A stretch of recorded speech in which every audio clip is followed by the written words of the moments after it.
नमस्कार, स्वागत है आपका पब्लिक इंडिया पर। मैं हूं नीलू व्यास। मोहन भागवत कल एक कार्यक्रम में बोलते बोलते वो कह गए जो मोदी जी कभी सुनना नहीं चाह रहे थे। और मोदी जी विदेश दौरे से अपने एक लंबे चौड़े और इतिहास के अपने सबसे लंबे जब विदेश दौरे से वापस आ रहे थे, तो आते आते मोहन भागवत ने ये कह दिया कि जब 75 साल की उम्र में आपको कोई शॉल पहनाए, तो इसका मतलब ये है कि अब आप सोच लीजिए कि आपका समय खत्म हो गया है। और वो बात तो किसी और के संदर्भ में कर रहे थे, क्योंकि जो एक संघ विचारक हैं मिस्टर पिंगले, उनके बारे में वो बात कर रहे थे। मोरोपंत पिंगले को याद करते करते उन्होंने ये कहा था कि 75 साल की उम्र पूरी होने पर जब आपको शॉल उड़ाई जाए, तो इसका मतलब है कि आपको रुक जाना चाहिए और आपकी उम्र हो चुकी है, अब दूसरों को अवसर देना चाहिए। ये मैं उनको कोट करते हुए ये बात कह रही हूँ। तो मोहन भागवत का ये कहना, तो क्या ये मोदी जी के लिए वाकई में संदेश है कि मोदी जी अब अपना बोरिया बिस्तर बांध ले, अब उनको झोला उठाकर जाने का समय आ चुका है? तो एक तो ये विषय है आज जिस पर हम बात करेंगे अपने खास मेहमान से, और दूसरा विषय हमारे जो नेशनल सिक्योरिटी एडवाइजर हैं अजीत डोवल साहब, उन्होंने ये कहा और उन्होंने खासकर अंतरराष्ट्रीय मीडिया को तंज कसते हुए ये कहा कि आप हमारे खिलाफ एक सबूत दिखा दीजिए कि अगर भारत में कोई भी नुकसान ऑपरेशन सिंदूर के दौरान हुआ हो। तो इस तरीके की चुनौती उन्होंने आईआईटी मद्रास में वो बात कर रहे थे, और उनका ये बयान इस समय काफी वायरल हो रहा है सोशल मीडिया पर। और उन्होंने अंतरराष्ट्रीय मीडिया को चुनौती दी, और खासकर न्यूयॉर्क टाइम्स को जिसने की रिपोर्ट की थी, और तमाम वो जो नुकसान हुआ था उसको लेकर ये खबरें आई थी, तो उसी पर तंज कसते हुए आज अजीत डोवल ने ये बातें कही हैं। अब अजीत डोवल बिल्कुल इस पूरे ऑपरेशन सिंदूर के दौरान बिल्कुल गायब थे। या तो वो न्यूज में बने रहने के लिए उन्होंने ये तार ऐसा छेड़ दिया था कि लोग उनको डिस्कस करें, क्योंकि इस पूरे ऑपरेशन सिंदूर के दौरान अजीत डोवल कहाँ थे किसी को पता ही नहीं है, क्योंकि हर चीज तो मोदी जी करते हुए नजर आ रहे थे कि मोदी जी ने सेना को पूरा कारभार सौंप दिया है, हर चीज अमित शाह करते हुए नजर आ रहे थे, अजीत डोवल का कोई नाम ही नहीं ले रहा था। तो कहीं ऐसा तो नहीं कि आज अजीत डोवल आईआईटी मद्रास में गए और उनको अपने आप को रेलिवेंट रखने का एक मौका मिला, और उन्होंने सोचा कि ये बयान ऐसा दिया जाए तो मीडिया फिर हमें डिस्कस करेगा, वो मीडिया जो उन्हें भूल चुका था। तो आज इसी दोनों विषय पर हम चर्चा करेंगे। हमारे साथ कांग्रेस के वरिष्ठ प्रवक्ता सुरेंद्र राजपूत जी जुड़ रहे हैं। सुरेंद्र जी, आपका बहुत बहुत स्वागत है। Thank you so much for joining. और शुरुआत, ऑलवेज वेलकम सुरेंद्र जी। और भागवत के बयान से शुरुआत करूंगी कि भागवत ने जो कल बयान दिया मोरोपंत पिंगले को याद करते करते, क्या वो मोदी जी पर एक सीधा सीधा हमला नहीं था? और क्या ये संदेश नहीं है कि मोदी जी, या फिर हम इसको इस तरह से लें कि भाई मोदी और भागवत दोनों का समय अब जाने का आ चुका है? नीलू, मैं आपसे बताऊं, बड़ी सिंपल सी बात है कि संघ वाले हों या वरिष्ठ लोग हों, ये बात संकेतों में करते हैं। जब भारतीय जनता पार्टी की सरकार आई थी, आपको याद होगा 2014 में, तो इन्होंने एक मार्गदर्शक मंडल बनाया था। इन्होंने कहा था कि 75 साल से ऊपर के लोगों के लिए ये मार्गदर्शक मंडल है, और वो मोर और लेस सबके लिए वो करते चले गए। 75 साल से ऊपर के लोगों को हटाते भी चले गए, कुछ लोगों को मन से हटाया, कुछ लोगों को मजबूरी में हटाया। चाहे आप लाल कृष्ण आडवाणी साहब हों, चाहे मुरली मनोहर जोशी साहब हों, तमाम लोगों को इन्होंने इस तरीके से किनारे किया। आज की डेट में शायद वो बूमरैंग होकर के मोदी जी के भी सामने आ रहा है। वो तो कहते हैं ना कि तारीख हमेशा खुद को दोहराती है, तो अब बूमरैंग होकर के उनके सामने भी आ रहा है। तो उनको याद दिलाने के लिए उन्हीं के समकक्ष एज में बात कर रहा हूं मैं, तो वो याद दिला रहे हैं उनको कि भाई आप 75 के हो गए हैं, अब रिस्पेक्टफुली एग्जिट होनी चाहिए, या आप मार्गदर्शक मंडल में जाइए। लेकिन उससे पहले अभी एक चीज और भी है कि 75 के तो भागवत जी आप भी हो रहे हैं, और 11 तारीख को आप हो रहे हैं। और यकीन करिए, अगर मोहन भागवत जी 11 तारीख को रिटायरमेंट अपना ले लेते हैं, तो नरेंद्र मोदी जी के ऊपर एक वैचारिक रूप से बहुत ही मजबूत दबाव बढ़ेगा, जिसको झुटलाना उनके लिए आसान नहीं होगा। तो अब पहले तो मोहन भागवत जी को रिटायरमेंट लेना होगा। 11 तारीख को 6 दिन पहले रिटायर उनको होना है। नहीं, लेकिन Suresh ji, the very fact कि उन्होंने ये बात कल कही, अब ये तो उनको भी पता होगा ना कि सवाल उन पर भी करेगा विपक्ष। और ये बात तो सभी को पता है कि 11 सितंबर को उनका बर्थडे होता है, उसकी बात भी और कांग्रेस ने उस पर तंज कसा ही है। जी, तो जी। क्या वो अपने रिटायरमेंट की बात कर रहे थे या मोदी जी के रिटायरमेंट की बात कर रहे थे, या फिर वो दोनों के रिटायरमेंट की बात कर रहे थे? मैं आपको बताऊं, अगर वो अपने रिटायरमेंट की बात कर रहे हैं तो मोदी जी का रिटायरमेंट तो 1+1 फ्री होगा। तो फिर तो ये डील हो जाएगी, मैं आपको बताऊं दुनिया के लिए, कि एक पे एक मुफ्त है।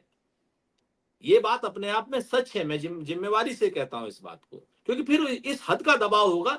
फिर तो ये जो जिसको हम लोग, मेरे को कहना नहीं चाहिए किसी और के लिए आपके चैनल पर, कि जो मेन स्ट्रीम का, जिसको हम लोग सत्ता समर्थक मीडिया या लंपट मीडिया या गोदी मीडिया कुछ भी कहते हैं, फिर तो इनको भी चलाना मजबूरी फंस जाएगी, क्योंकि इनमें भी एक बहुत बड़ा वर्ग जो है वो संघ समर्थकों का है।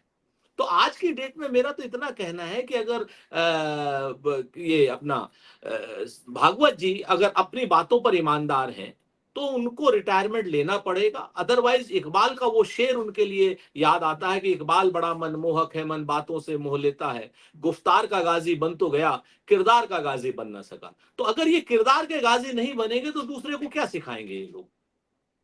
आज की डेट में संघ के लिए, मोहन भागवत जी के लिए बड़ा प्रश्न आएगा। हाँ, नरेंद्र मोदी जी को अब एक चीज तो क्लियर हो गई है कि कल की भागवत जी की बात से, कि संघ में, भारतीय जनता पार्टी में उनको लेकर के कहीं ना कहीं अनईज है, किसी न किसी रूप का अनीज है, और वो अनीज किसी न किसी रूप में निकलेगा। अब भारतीय जनता पार्टी के लोग उनको बायोलॉजिकल मानते हैं, नॉन बायोलॉजिकल मानते हैं, देवता मानते हैं, वो कहते हैं देवताओं की उम्र नहीं होती है। अभी इस तरीके की देखिएगा तमाम बातें आने लगेंगी कि भाई ये 75 साल का जो ब्रैकेट है वो मोदी जी के लिए नहीं है, मोदी जी तो नॉन बायोलॉजिकल है और देवताओं की उम्र नहीं होती, और वो बिल्कुल अच्छे से काम कर रहे हैं। सारी चीजें ये इनके चाटुकार लोग करेंगे इस बात को।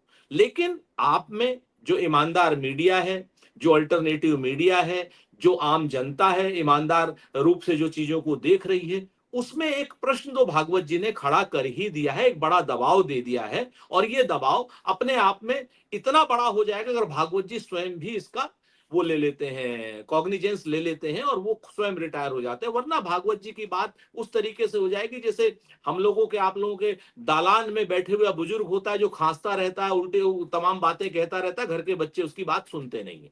तो भागवत जी के लिए भी ऐतिहासिक क्षण है ये, कि वो अपनी बात पर अमल करें और मोदी जी को अमल कराएं। नहीं तो आपने एक महत्वपूर्ण पॉइंट रेज किया कि अगर मोहन भागवत अपने आप से इस्तीफा दे देते हैं या वो अपना पद छोड़ देते हैं तो मोदी जी के ऊपर दबाव बढ़ जाएगा और वो चाह कर भी प्रधानमंत्री की कुर्सी पे शायद तब नहीं रुक पाएंगे। लेकिन क्या मोहन भागवत ऐसा करेंगे, या फिर मोदी जी उनको पटा लेंगे, या पूरा आरएसएस उनको पटा लेगा, या बीजेपी पटा लेगी? अभी ये चीज क्लियर नहीं है। तो अब अगर संघ के लोग अपने आप को कहते हैं कि वो राष्ट्र निर्माण की वो है और ये हिंदू राष्ट्र निर्माण की बात करनी है, अखंड भारत की बात करनी है, अगर संघ के लोग इस विचारधारा के लोग हैं तब तो उनको कोई पटा नहीं सकता। और अगर संघ के लोग शुद्ध व्यापारी हैं, लेन देन में काम करते हैं कि तुम मुझे पंत कहो मैं तुम्हें निराला, ना तुम मेरा इस्तीफा मांगो ना मैं तुम्हारा इस्तीफा मांगू, तो अगर वो उस तरीके के व्यापारिक नेचर के लोग हैं तो फिर संघ के जो संघ शास्त्री हैं या संघ के जो समर्थक हैं उन लोगों को सोचना चाहिए कि इस तरीके लेकिन के। सब व्यापारिक नहीं है, इसके तो हमें सबूत मिल ही गए हैं। उनकी आलीशान बिल्डिंगें, उनके लोग कॉर्पोरेट्स में कहाँ प्लेस्ड हैं, तो ये तो उनका जो मटीरियलिस्टिक आउटलुक है ये तो क्लियर हो ही गया है। और व्यापारिक संबंध नहीं होंगे इसमें तो मुझे कोई गिला शिकवा है ही नहीं, और ना ही उसमें कोई डाउट या संदेह है। तो फिर व्यापारिक क्या कोई डील हो सकती है मोहन भागवत और मोदी जी के बीच में? फिर तो डील हो ही जाएगी अगर ये व्यापारिक संबंध हैं इन लोगों के, फिर तो बड़ा स्पष्ट रूप से। लेकिन इस व्यापारिक डील में सबसे बड़ा नुकसान जब फिर होगा तो भारतीय जनता पार्टी के और संघ के उन कर्मठ कार्यकर्ताओं का होगा जो संघ को व्यापारी नहीं मानते हैं, जो भारतीय जनता पार्टी को राष्ट्रभक्त या उग्र राष्ट्रवाद होने का प्रमाण मानते हैं।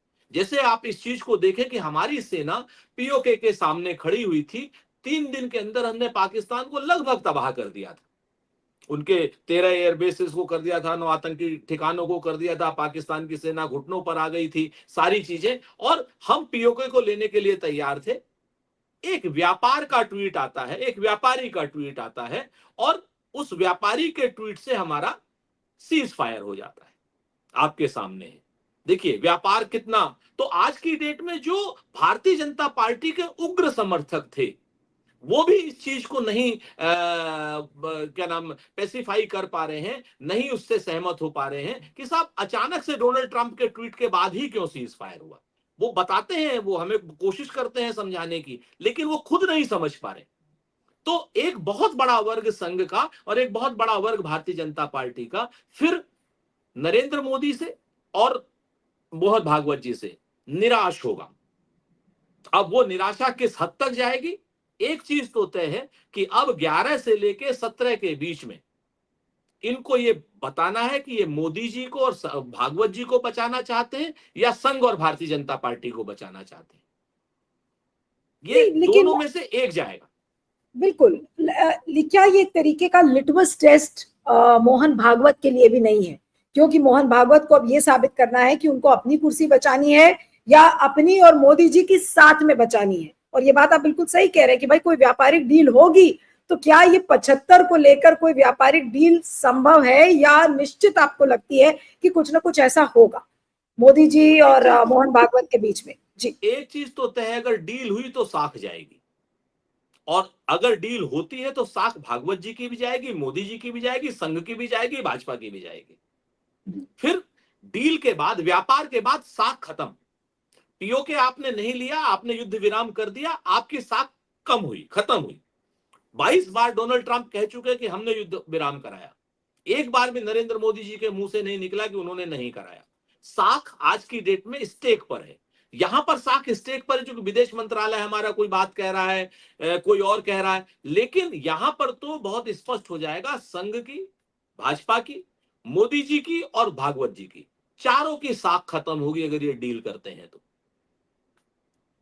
डील के बाद तो साख खत्म है, फिर व्यापार आप कर लीजिए, आप रहिए, आप 2029 तक प्रधानमंत्री, अगर बीच में कहीं कोई कूप नहीं होता है, कोई विद्रोह नहीं होता है, या किसी तरीके की कोई भारतीय जनता पार्टी में आंतरिक कलह नहीं होती है, तब तक आप, या इनके जो साथी हैं आपका, चाहे जेडीयू हो और चाहे आपका क्या नाम नायडू साहब हो, वो अलग नहीं हटते हैं, रहिए आप प्रधानमंत्री। लेकिन उसके बाद आप एक तरीके से जिसको कहा जाए दंत विहीन, नख विहीन और इज्जत विहीन प्रधानमंत्री रहेंगे बिल्कुल। नहीं लेकिन डील सुनील करने जी, के बाद। जो बयान मोहन भागवत ने कल दिया, उस बयान को देख के आपको क्या लग रहा है कि क्या मोरोपंथ पिंगले की बात करते करते वो मोदी जी को आईना दिखा रहे थे, या वो लोगों को ये बता रहे थे कि देखिए ये एक ऐसी चीज है जो हमें और मोदी जी दोनों को करनी चाहिए, लेकिन अब होगी या नहीं होगी, लेकिन उन्होंने इसको बोल के क्या, कौन सा तार इस समय छेड़ा है, इससे कौन डिस्टर्ब होगा? भागवत जी डिस्टर्ब होंगे या मोदी जी डिस्टर्ब होंगे या पूरी बीजेपी और आरएसएस डिस्टर्ब होगी? जी, मुझे मुझे तो ऐसा लगता है कि आरएसएस और संघ का जो असंतुष्ट वर्ग है उसको एड्रेस करने के लिए या उसको संतुष्ट करने के लिए शायद ये कोई बात कही गई होगी, ऐसा लगता है। और एक बड़ा पुराना शेर था नीलू जी, वो कहते हैं ना कि हम्म,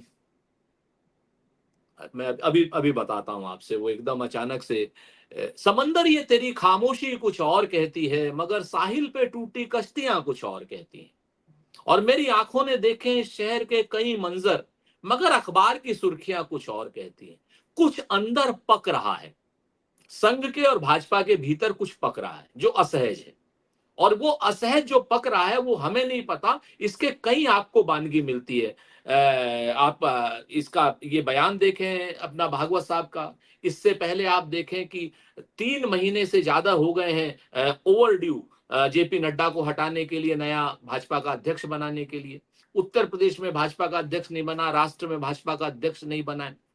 आप इस चीज को देखिए, ओवर ड्यू है इनके मंत्रिमंडल का विस्तार। ये सारी चीजें कहीं ना कहीं किसी एक असंतोष की ओर से इशारा कर रही है, जो भाजपा के अंदर है और जो संघ के अंदर है और जो नरेंद्र मोदी जी को लेकर के है। एक बड़ी महत्वपूर्ण बात और आपको मजेदार बात बताता हूं, आपके भी ध्यान में होगी। अभी 3 दिन पहले अमित शाह ने भी यही कहा। आखिर अमित शाह ने क्यों कहा ऐसा कि भाई मैं तो पोस्ट रिटायरमेंट भगवत भजन करूंगा, धर्म का प्रसार करूं, पता नहीं क्या क्या कहा उन्होंने आपके सामने। तो ये आखिर अचानक से ये सब लोग विरक्ति की ओर जो जाने की जो भाषा का उपयोग कर रहे हैं, 3 में से 2 लोग उपयोग कर चुके हैं, सिर्फ मोदी जी ने उपयोग नहीं किया। अमित शाह भी वही बात कह रहे हैं। नहीं तो इसका अमित मतलब शाह तो ने सुनील जी ये है कि अमित शाह और मोहन भागवत को एहसास हो गया है कि भाई हमारे अंतिम दिन करीब है सत्ता के, इसलिए हाँ अच्छा है कि अपनी इज्जत बटोर कर हम पहले से निकल लें। लेकिन मोदी जी को इस बात का एहसास नहीं है, तो या तो भागवत और अमित शाह के बीच में कोई डील हुई है कि भाई समझाओ इनको प्रधानमंत्री मोदी को, ये भी हो सकता है।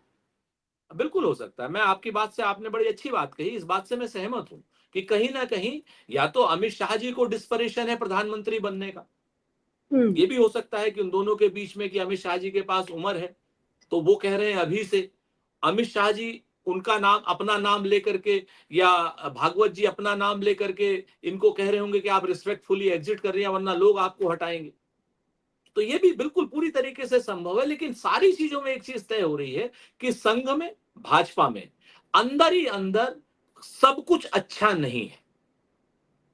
कहीं ना बिल्कुल कहीं बिल्कुल। कोई ना कोई एक ऐसा वो चल रहा है, ज्वालामुखी पक रहा है, कोई ऐसी गर्मी है। वो ज्वालामुखी कैसे फटेगा, कब फटेगा, या उसको सेफ एग्जिट दी जाएगी, ये हमें नहीं पता। लेकिन कुछ ना कुछ ऐसा है जो अनइजी है, जो आंखों से अभी नहीं दिखाई दे रहा है, और 11 तारीख को ये जरूर दिखेगा। अब मैं अजीत डोवल के बयान पर आना चाहती हूँ कि अजीत डोवल आज आईआईटी मद्रास में बोल रहे थे और उन्होंने ऑपरेशन सिंदूर की आलोचना करने वालों को करारा जवाब दिया। और वो आईआईटी मद्रास का एक कार्यक्रम था जहां पर ऑपरेशन सिंदूर के दौरान भारत को किसी तरीके का नुकसान नहीं हुआ है, इस पर उन्होंने बोला। और उन्होंने कहा कि अगर कोई दावा करता है कि देश को नुकसान हुआ है तो उसकी तस्वीर दिखा दीजिए। उन्होंने कहा कि तस्वीर दिखाओ। और मैं एग्जैक्टली उनका बयान उन्होंने क्या कहा था उसके बारे में बताती हूँ कि मैं एक मिनट पढ़ के बता रही हूँ। हाँ, जी उन्होंने जी। ये कहा है कि पूरा ऑपरेशन 23 मिनट का था, यानी कि ऑपरेशन सिंदूर 23 मिनट का था। मुझे एक भी ऐसी तस्वीर दिखा दीजिए जिससे पता चले कि भारत का नुकसान हुआ है। यहां तक कि एक ग्लास भी नहीं टूटा है। विदेशी मीडिया ने बहुत कुछ चलाया था, कुछ तस्वीरों को चुनकर पाकिस्तान के 13 एयरबेस को लेकर बातें कह दी। लेकिन 10 मई से पहले और इसके बाद की सैटेलाइट तस्वीरें देखेंगे तो सब साफ हो जाएगा। और इस संदर्भ में उन्होंने कहा है, तो अजीत डोवल के इस बयान को सर आप कैसे लेते हैं? वो तो धमकी दे रहे एक तरीके से कि भाई नुकसान हुआ है तो आप तस्वीरें दिखाइए। उन्होंने मीडिया को ही चुनौती दे डाली है। लेकिन ये चुनौती है या उनका एक डर, या उनके इररेलेवेंट रहने का एक ये भी डर है, क्योंकि इस दौरान अजीत डोवल के बारे में किसी ने कुछ बात ही नहीं की। मुझे तो ऐसा लगता है कि कहीं ना कहीं इस बयान को भी आप ये क्या नाम, मोदी, शाह और क्या नाम, भागवत जी के बयानों से जोड़ करके देखेंगे तो बहुत से धागे खुलेंगे। नेशनल सिक्योरिटी एडवाइजर हैं, आंतरिक सुरक्षा के लिए भी जिम्मेवार हैं, अमित शाह जी के साथ काम करते हैं। पहलगांव, सॉरी क्या नाम, हाँ, अपना पहलगांव में जो हमारे 26 लोग मारे गए, उसके आतंकियों के गलत स्केच अगर बने हैं तो कौन जिम्मेवार है इसका? यहां से अगर आप शुरू करेंगे, और ये तो हिंदुस्तान में डोवल साहब पहले ऐसे हैं जिनके राज में आरडीएक्स ऑनलाइन बिक रहा है अमेजोन पर। ये मैं नहीं कह रहा हूं, सुरक्षा एजेंसीज कह रही हैं। कह रही हैं कि साहब पुलवामा का जो आरडीएक्स खरीदा गया था वो ऑनलाइन अमेजोन से खरीदा गया था। ठीक है ना? तो आप यहां से अगर इसको लेंगे तो कोलेट्रल डैमेज की जो बात करेंगे, हमें भारत की सेना पर कोई बात नहीं करनी। भारत की सेना पर हम बिल्कुल कोई नहीं। भारत की सेना ने उस 22 मिनट में एक अभूतपूर्व कार्य किया। इतना प्रिसाइस वो था, क्योंकि हम थोड़ा बहुत फौज को भी जानते हैं, बहुत प्रिसाइस आक्रमण था। 9 उन्होंने हवाई क्या ना 9 उसको टारगेट किया था, आतंकी कैंपों को, और 9 के 9 सक्सेसफुल आतंकी बेसोस को उड़ा दिया था उन लोगों ने। लेकिन इससे पहले क्या अजीत डोवल पूछेंगे कि जयशंकर ने उनको 6 से 7 की रात में ऐसा क्यों बताया था कि हम सिर्फ आतंकी अड्डों पर हमला करेंगे? क्या ये कोलेटरल डैमेज नहीं था कि हमारी जो सेना जो प्रिसाइस अटैक कर रही है 9 ठिकानों पर, उन 9 ठिकानों का आपने एक तरीके से बता दिया कि आतंकी अड्डों पर, आतंकी वहां से चले गए। जो हम पाकिस्तानियों का, आतंकियों का कोलेटरल डैमेज 100 गुना और ज्यादा कर सकते थे, वो 100 गुना कम हो गया उनका कोलेटरल डैमेज। क्या इस पर अजीत डोभाल कुछ बोलेंगे? नंबर एक। नंबर दो, अगर हम कोई भी बात बोलते हैं सेना के ऊपर तो तुरंत ये लोग सेना के पीछे छुप जाएंगे। हम बिल्कुल नहीं सेना के उस पर बोलना चाहते। हम तो सेना के कुछ जो ऑफिसर्स हैं उनके आपको बयान याद दिलाना चाहते हैं। इंडोनेशिया में सेना के ऑफिसर ने जो बयान दिया, क्या अजीत डोभाल उसको झुठला रहे हैं? हमारा जो सीडीएस है अनिल चौहान साहब, उन्होंने बयान दिया, क्या उसको झुठला रहे हैं? हमारी जो सैन्य कमांडर्स हैं, उन्होंने जो प्रेस कॉन्फ्रेंसेस की, उनको झुठला रहे हैं? अगर वो झुठला रहे हैं तो वो झुठला सकते हैं, हमें सेना पर गर्व है, हम सेना से कोई सवाल, हम सवाल करना चाहते हैं राजनीतिक नेतृत्व से, और राजनीतिक नेतृत्व ने भारत का इतना कोलेटरल डैमेज किया है जितना तो पिछले 75 सालों में नहीं हुआ।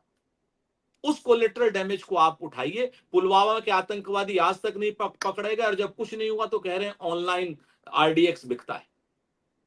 जिसकी सरकार में अगर ऑनलाइन आरडीएक्स बिक रहा हो तो उस सरकार को इस देश में रहने का कोई हक नहीं है।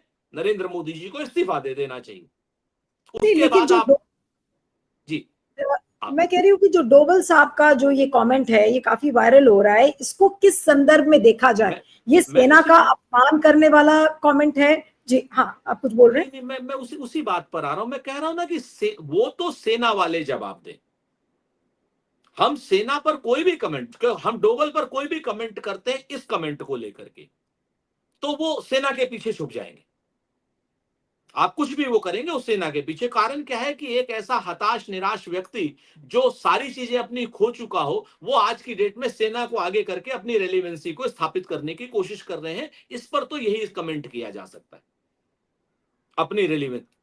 उनका जो काम है, डोभाल साहब का काम है मणिपुर की शांति लाना। डोभाल साहब का काम है क्या नाम जो है पुलवामा के आतंकवादियों को पकड़ना। डोभाल साहब का काम है पहलगांव के आतंकवादियों को पकड़ना। और पहलगांव के आतंकवादियों को पकड़ने की तो बात छोड़ दीजिए, उनके तो स्केचेस आप लोगों ने गलत बना दिए, ये एनआईए बोल रही है।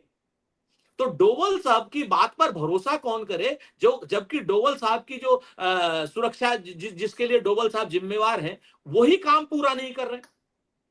आज की डेट में हमने जितने दोस्त तो खोए लेकिन हैं पूरी आपको क्या दुनिया। लग रहा है, जो ये मीडिया को चुनौती देते हुए डोभाल साहब नजर आ रहे हैं, ये क्या मीडिया को इसीलिए चुनौती दे रहे हैं ताकि मीडिया ये सवाल ही ना करे कि भाई आज 2 महीने से ऑलमोस्ट 3 महीने होने जा रहे हैं पहलगाम की घटना को। 22 अप्रैल को ये घटना हुई थी, आज ऑलरेडी 10 जुलाई हो चुकी है, यानी कि 10 दिन बाद 3 महीने हो जाएंगे। लेकिन उन 4 या 5 आतंकवादियों का क्या ठिकाना है, कहाँ है, कोई पता नहीं है, कोई अरेस्ट नहीं है। तो क्या उस चीज पर सवाल न किए जाएं, इस वजह से उन्होंने ये एक राग छेड़ दी है? सबसे पहले तो एक बात और बता दूं इससे पहले कि ये ग्रीन टी है, कहीं पता चला आपके टीवी चैनल के दर्शक जो है ये मैं भी बहुत है। झेलती हूँ, कोई बात नहीं, बोलिए। जी बोलिए सर, बोलिए। तो मसला क्या है कि अजीत डोभाल साहब इस समय अप्रासंगिक हो गए हैं, और उस अपनी प्रासंगिकता को बनाए रखने के लिए, और मेन स्ट्रीम मीडिया में तो रीढ़ की हड्डी है नहीं, तो उनको आपको डराना क्या, दबाना क्या, वो तो पहले ही रेप्टाइल आपके सामने बने हुए हैं।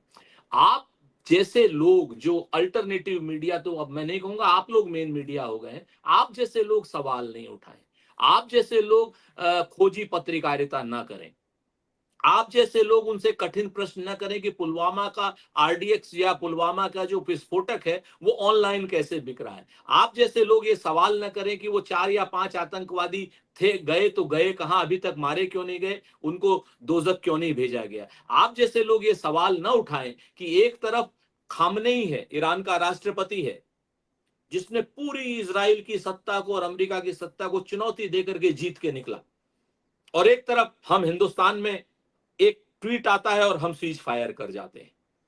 अब सीज फायर किस वजह से किया, आज तक प्रधानमंत्री जी जवाब नहीं दे पा रहे हैं। तो अब क्या है, हमारा सीडीएस बोल रहा है कुछ कोलेटरल डैमेज हुआ है, और वार में होता है ये, हम वॉर हम जीते हैं, हमने उनके हवाई अड्डों को तहस नहस किया, हमने उनके क्या नाम आतंकी ठिकानों को तहस नहस किया, पाकिस्तान की आतंकी आर्मी को घुटनों पर ला दिया, इसमें हमें कोई शको शुबा नहीं। हम पीओके लेने के लिए तैयार खड़े थे, हम बलूचिस्तान को आजाद कराने के लिए तैयार खड़े थे, लेकिन हम लोगों ने नहीं कराया, क्योंकि कहीं से दबाव आ गया, किसी संत का दबाव आ गया, हमने दबाव मान लिया, हमने व्यापार मान लिया, हम व्यापारी, हमारे प्रधानमंत्री जी की रगों में खून नहीं सिंदूर दौड़ रहा है, दाहिने हाथ में बाएं हाथ में उनके खून नहीं व्यापार दौड़ता है। जापान में कह करके आए थे कि मैं गुजराती हूं, मेरे खून में व्यापार दौड़ता है, तो कभी उनके खून में व्यापार दौड़ने लगता है, कभी उनके क्या नाम रगों में सिंदूर दौड़ना, उनकी रगों में कभी खून दौड़ता ही नहीं है। अगर खून दौड़ रहा होता तो आज की डेट में पीओके हमारा होता। तो हम इस बात को सिर्फ इतना कह रहे हैं कि डोवल साहब अपनी अप्रासंगिकता को प्रासंगिक करने के लिए कहीं ना कहीं इस तरीके के उल्टे सीधे स्टेटमेंट दे रहे हैं, और मीडिया जो मेन स्ट्रीम की मीडिया है ये सो कॉल्ड, वो कुछ करेगी नहीं। आप जैसे लोगों के लिए स्पष्ट संदेश है कि भाई खोजी पत्रकारिता मत कीजिए। अब आप देखिए ना, राफेल का वो जो हेड है फ्रांस का, जो दसॉल्ट का सीईओ, उसने तो हाँ बनाई हाँ वो। दसॉल्ट का सीईओ, हमारे सीडीएस और हमारा क्या नाम जो नौसेना का अटैची है जो इंडोनेशिया में, इन तीनों के बयान डोभाल साहब को सुनने चाहिए ना। खाम खा की बात कर रहे हैं, सेना के पीछे क्यों छुपना चाहते हैं आप? सेना ने हमारी बहादुरी का काम किया है, लेकिन आपने बहादुरी का काम नहीं किया। प्रधानमंत्री जी ने सीज फायर करके बहादुरी का काम नहीं किया। प्रधानमंत्री जी और भारतीय जनता पार्टी सरकार ने संसद का सत्र नहीं बुलाया, सर्वदलीय बैठक नहीं बुलाई। ये प्रश्न हम आगे आने वाले समय में करते रहेंगे, चाहे अजीत डोभाल कुछ कहते रहे। बिल्कुल। एक आखिरी सवाल करूंगी सुरेंद्र जी की, तीनों चीज जो मोहन भागवत ने कही, जो मोहन भागवत के 75 साल, मोदी जी के 75 साल, और आज इत्तेफाकन डोभाल साहब का भी ये बयान है, इन तीनों को आप एक कड़ी में कैसे देखते हैं चलते चलते जी? एक कहते हैं ना, फिराक का एक शेर था नीलू जी, कि बाहम यारों गुथे हुए हैं कायनात के सारे टुकड़े। बाहम यारों गुथे हुए हैं कायनात के सारे टुकड़े, एक फूल को जुम्बिश दोगे एक तारा चौंक उठेगा। हो सकता है कि इन कड़ियों में देखिए, भागवत जी और मोदी जी की कड़ियां तो बड़ी सीधी सीधी सी मिल रही हैं, लेकिन जो डोभाल जी का जो बयान है ये भी कहीं ना कहीं नरेंद्र मोदी जी को परेशान करने वाला है, कहीं ना कहीं परेशान करने वाला है, चूंकि इनके तीन लोग अलग बात कह चुके हैं। हमारे डिफेंस अटैची अलग बात कह चुके हैं, हमारे सीडीएस बात कह चुके हैं, हमारा प्रेस, सेना की प्रेस ब्रीफिंग में अलग बात हो चुकी है, लेकिन डोभाल साहब बिल्कुल अलग नीति अपना रहे हैं। तो ये कहीं ना कहीं आपस में इनका क्या सामंजस्य क्या नहीं, तो 11 तारीख को क्लियर होगा, लेकिन कुछ ना कुछ कनेक्शन तो जरूर है जो आपको आने कहीं वाले। ये नहीं लगता सुरेंद्र जी, आपको ये नहीं लगता कि अजीत डोभाल भले ही नेशनल सिक्योरिटी एडवाइजर हो, लेकिन पूरे सिस्टम में अलग थलग पड़ते हुए नजर आ रहे हैं? ऐसा लग रहा है कि सेना कुछ कह रही है, मोदी जी कुछ कह रहे हैं, अजीत डोभाल अब कुछ और बात कर रहे हैं। हो सकता है चूक गए हों वो, ये भी हो सकता है कि वो चूक गए हों, वो अपनी प्रासंगिकता को दोबारा से वापस लेने की कोशिश कर रहे हों। क्योंकि मैं वो पावर कॉरिडोर के सर्कल में नहीं हूं, मैं अंदाज खाली लगा सकता हूं, सूचना मेरे पास मैं इस तरीके से कोई गलत बयानी नहीं करना चाहता। लेकिन हाँ, नेशनल सिक्योरिटी एडवाइजर को अपने आप को बताने के लिए बताना पड़ रहा है कि मैं सिक्योरिटी एडवाइजर हूं। वो और कठिन सवाल मुझसे मत पूछो, जो मैं कहता हूं वो छापो। हम तो पूछ रहे हैं ना एडवाइजर साहब कि आप पुलवामा में बारूद कहां से आया, और वो बारूद अगर आप कह रहे हैं कि वो अमेजोन से खरीदा गया, तो अमेजोन आज की डेट में हमारे यहाँ अब तक कर क्या रहे? हम पूछना चाह रहे हैं कि पहलगांव के आतंकी कहां चले गए हैं। तो ये सारे सवालों का आप जवाब दीजिए, वो ज्यादा बेहतर होगा बनस्पतन हवा में बात उड़ाने के। बिल्कुल। चलिए, आपका बहुत बहुत शुक्रिया Surendra ji, thank you so much for joining. बहुत धन्यवाद, हम लोग थैंक मिलते रहेंगे। You, thank you, thank you.